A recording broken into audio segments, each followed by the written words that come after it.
8वां अध्याय, समुद्र से अमृत का प्रकट होना और भगवान का मोहिनी अवतार ग्रहण करना। श्री सुखदेव जी कहते हैं, इस प्रकार जब भगवान शंकर ने विष पी लिया, तब देवता और असुरों को बड़ी प्रसन्नता हुई।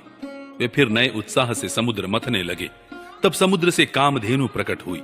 वह अग्निहोत्र की सामग्री उत्पन्न करने वाली थी, इसलिए ब्रह्मलोक तक पहुंचाने वाले यज्ञ के लिए उपयोगी पवित्र घी, दूध आदि प्राप्त करने के लिए ब्रह्मवादी ऋषियों ने उसे ग्रहण किया। उसके बाद उच्चैश्रवा नाम का घोड़ा निकला। वह चंद्रमा के समान श्वेत वर्ण का था। बलि ने उसे लेने की इच्छा प्रकट की। इंद्र ने उसे नहीं चाहा, क्योंकि भगवान ने उन्हें पहले से ही सिखा रखा था। तदनंतर एरावत नाम का श्रेष्ठ हाथी निकला। उसके बड़े बड़े 4 दांत थे, जो उज्ज्वल वर्ण कैलाश की शोभा को भी मात करते थे। तत्पश्चात कौस्तुभ नामक पद्मराग मणि समुद्र से निकली।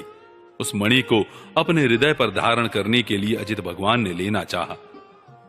परीक्षित, इसके बाद स्वर्गलोक की शोभा बढ़ाने वाला कल्प वृक्ष निकला। वह याचकों की इच्छाएं उनकी इच्छित वस्तु देकर वैसे ही पूर्ण करता रहता है, जैसे पृथ्वी पर तुम सबकी इच्छाएं पूर्ण करते हो। तत्पश्चात अप्सराएं प्रकट हुईं। वे सुंदर वस्त्रों से सुसज्जित एवं गले में स्वर्णहार पहने हुए थी। वे अपनी मनोहर चाल और विलास भरी चितवन से देवताओं को सुख पहुंचाने वाली हुई। इसके बाद शोभा की मूर्ति स्वयं भगवती लक्ष्मी देवी प्रकट हुई। वे भगवान की नित्य शक्ति हैं। उनकी बिजली के समान चमकीली छटा से दिशाएं जगमगा उठी।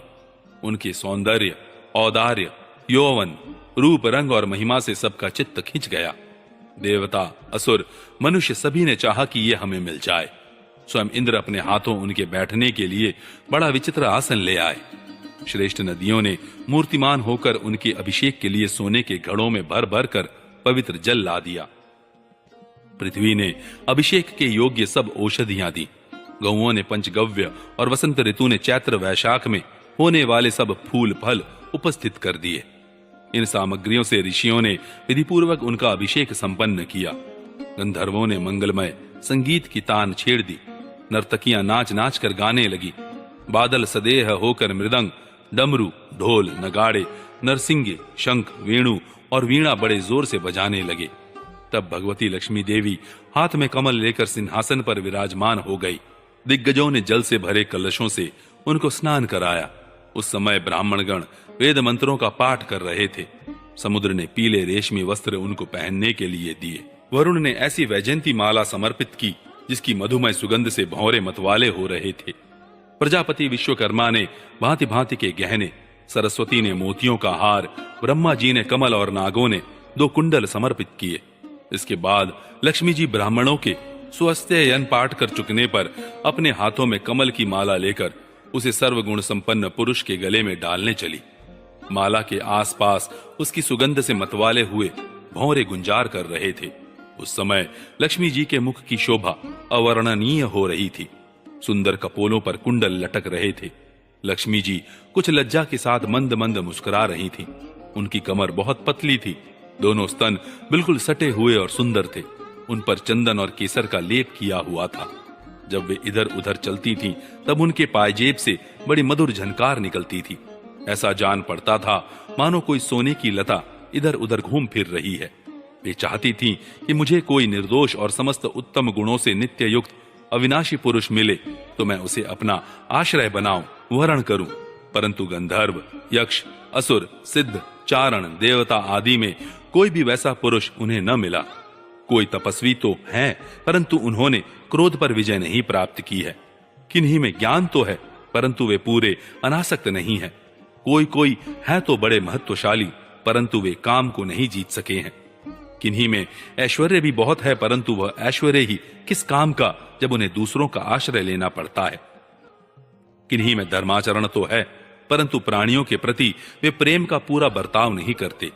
त्याग तो है, परंतु केवल त्याग ही तो मुक्ति का कारण नहीं है। किन्हीं किन्हीं में वीरता तो अवश्य है, परंतु वे भी काल के पंजे से बाहर नहीं है। अवश्य ही कुछ महात्माओं में विषयासक्ति नहीं है, परंतु वे तो निरंतर अद्वैत समाधि में ही तल्लीन रहते हैं। किसी किसी ऋषि ने आयु तो बहुत लंबी प्राप्त कर ली है, परंतु उनका शील मंगल भी मेरे योग्य नहीं है। किन्हीं में शील मंगल भी है, परंतु उनकी आयु का कुछ ठिकाना नहीं।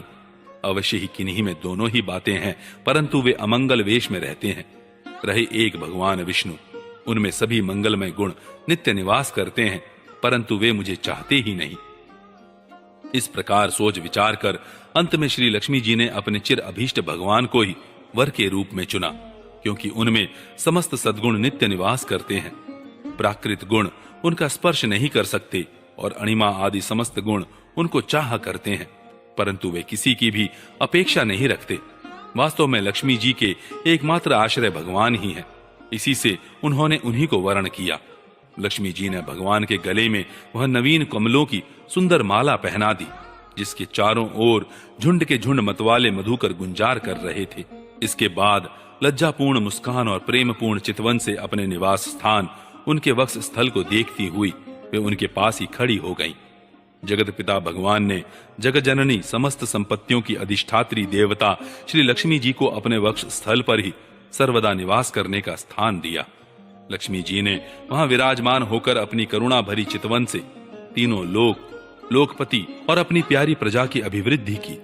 उस समय शंख, तुरही, मृदंग आदि बाजे बजने लगे। गंधर्व अप्सराओं के साथ नाचने गाने लगे।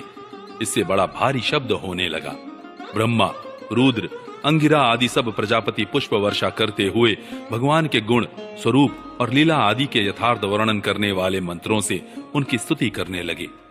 देवता, प्रजापति और प्रजा सभी लक्ष्मी जी की कृपा दृष्टि से शील आदि उत्तम गुणों से संपन्न होकर बहुत सुखी हो गए। परीक्षित, इधर जब लक्ष्मी जी ने दैत्य और दानवों की उपेक्षा कर दी, तब वे लोग निर्बल, उद्योग रहित, निर्लज और लोभी हो गए। इसके बाद समुद्र मंथन करने पर कमल नयनी कन्या के रूप में वारुणी देवी प्रकट हुई। भगवान की अनुमति से दैत्यों ने उसे ले लिया।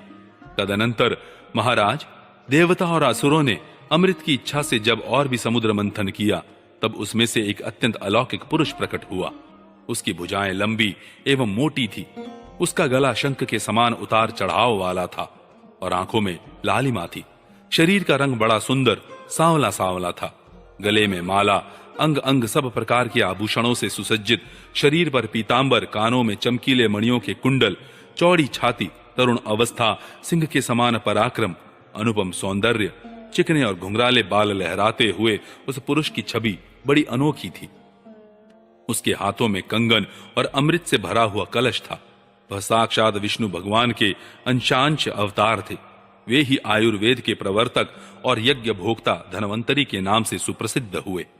जब दैत्यों की दृष्टि उन पर तथा उनके हाथ में अमृत से भरे हुए कलश पर पड़ी, तब उन्होंने शीघ्रता से बलात् उस अमृत के कलश को छीन लिया। वे तो पहले से ही इस ताक में थे कि किसी तरह समुद्र मंथन से निकली हुई सभी वस्तुएं हमें मिल जाएं। जब असुर उस अमृत से भरे कलश को छीन ले गए, तब देवताओं का मन विषाद से भर गया। अब वे भगवान की शरण में आए।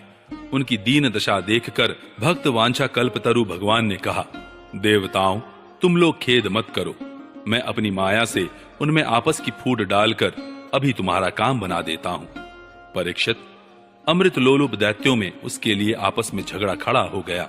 सभी कहने लगे, पहले मैं पीऊंगा, पहले मैं, तुम नहीं, तुम नहीं। उनमें जो दुर्बल थे वे उन बलवान दैत्यों का विरोध करने लगे, जिन्होंने कलश छीनकर अपने हाथ में कर लिया था। वे ईर्ष्यावश धर्म की दुहाई देकर उनको रोकने और बार बार कहने लगे कि भाई, देवताओं ने भी हमारे बराबर ही परिश्रम किया है, उनको भी यज्ञ भाग के समान इसका भाग मिलना ही चाहिए। यही सनातन धर्म है। इस प्रकार इधर दैत्यों में तू मैं हो रही थी और उधर सभी उपाय जानने वालों के स्वामी चतुर शिरोमणि भगवान ने अत्यंत अद्भुत और अवर्णनीय स्त्री का रूप धारण किया। शरीर का रंग नील कमल के समान श्याम एवं देखने ही योग्य था। अंग प्रत्यंग बड़े ही आकर्षक थे। दोनों कान बराबर और कर्ण फूल से सुशोभित थे। सुंदर कपोल, ऊंची नासिका और रमणीय मुख। नई जवानी के कारण स्तन उभरे हुए थे और उन्हीं के भार से कमर पतली हो गई थी। मुख से निकलती हुई सुगंध के प्रेम से गुनगुनाते हुए भौरे उस पर टूटे पड़ते थे, जिससे नेत्रों में कुछ घबराहट का भाव आ जाता था। अपने लंबे केश पाशों में उन्होंने खीर के पुष्पों की माला गूंथ रखी थी। सुंदर गले में कंठ के आभूषण और सुंदर भुजाओं में बाजूबंद सुशोभित थे। इनके चरणों के नुपुर मधुर ध्वनि से रुनझुन कर रहे थे। और स्वच्छ साड़ी से ढके नितंब द्वीप पर शोभायमान करधनी अपनी अनूठी छटा छिटका रही थी। अपनी सलज्ज मुस्कान, नाचती हुई तिरछी भौहें और विलास भरी चितवन से मोहिनी रूपधारी भगवान दैत्य सेनापतियों के चित्त में बार बार कामोद्दीपन करने लगे।